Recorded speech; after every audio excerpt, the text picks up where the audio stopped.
salę ćwiczeń w Leszkowie, to pewnie była inny jakiś powód, że budowaliśmy co innego. Nie wiem, czy to chodzi, mogło być. Ostatni rok na pewno wszystko, żeśmy poświęcili, żeby budować żłobek i przedszkole. I to są pewne koszty, które żeśmy ponieśli i z czegoś pewnie trzeba było zrezygnować.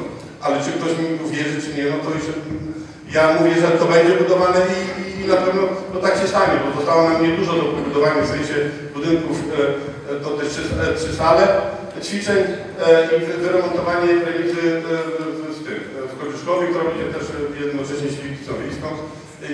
A później pewnie będzie trzeba się martwić i utrzymywać i montować to, co już w przeszłości zostało pobudowane.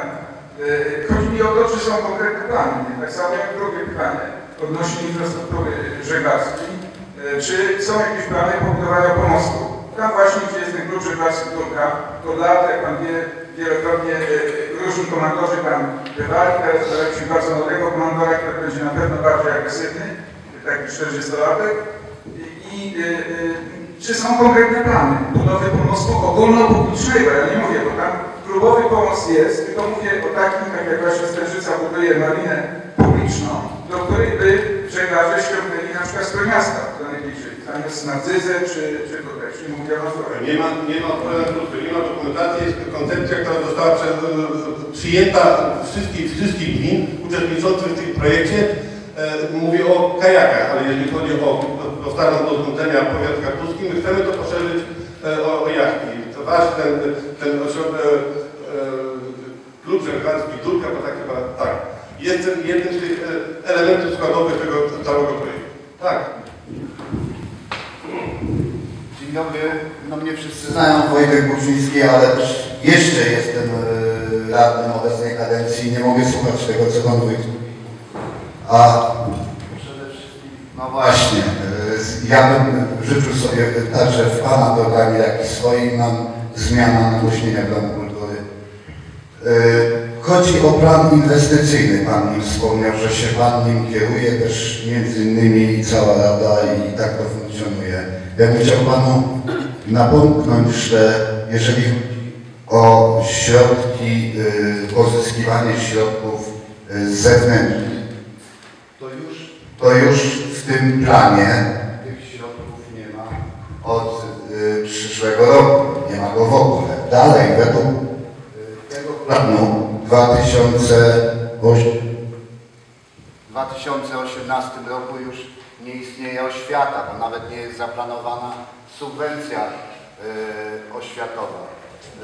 Mogę tutaj mówić w nieskończoność o tym planie, który ma tak mnóstwo defektów, ile praktycznie jest punktów i nie można się na nim opierać. Twierdzenie, że można go nowelizować non-stop, nie jest satysfakcjonujące dla mieszkańców gminy.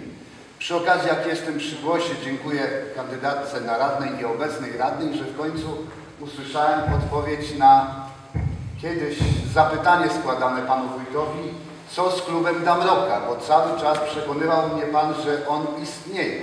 Ale skoro w swoim programie macie reaktywacja, to znaczy, że on nie istnieje i będzie ponownie wdrażany w sensie od nowa powstawania.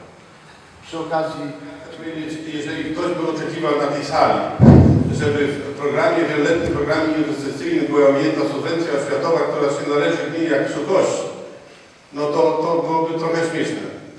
A jeszcze mało tego, gdyby radny się domagał tego, żeby była kwota wpisana, jaka ta subwencja oświatowa będzie. Naprawdę, litości. Nie tak się tworzy wieloletni plan inwestycyjny. Albo wieloletni plan finansowy, bo to raz się nazywa tak, raz się nazywa tak. Naprawdę. Oświata, subwencja oświatowa nigdy nie jest ujęta, bo to nie jest inwestycja, my to dostajemy. Zgadzamy się chyba. Natomiast wieloletni... Przepraszam, a do 2017 można było ująć, a potem już nie. Pan zaprzecza sobie sam słowu. To jest plan. Ale to jest plan inwestycyjny, czyli wieloletna prognoza finansowa, gdzie musi być zatwierdzana przez Regionalny Izbor Rachunkowy. Wieloletnia prognoza finansowa. Finansowa, tak jest. Ale to jest związana z inwestycjami, ale nie z dochodami z budżetu państwa.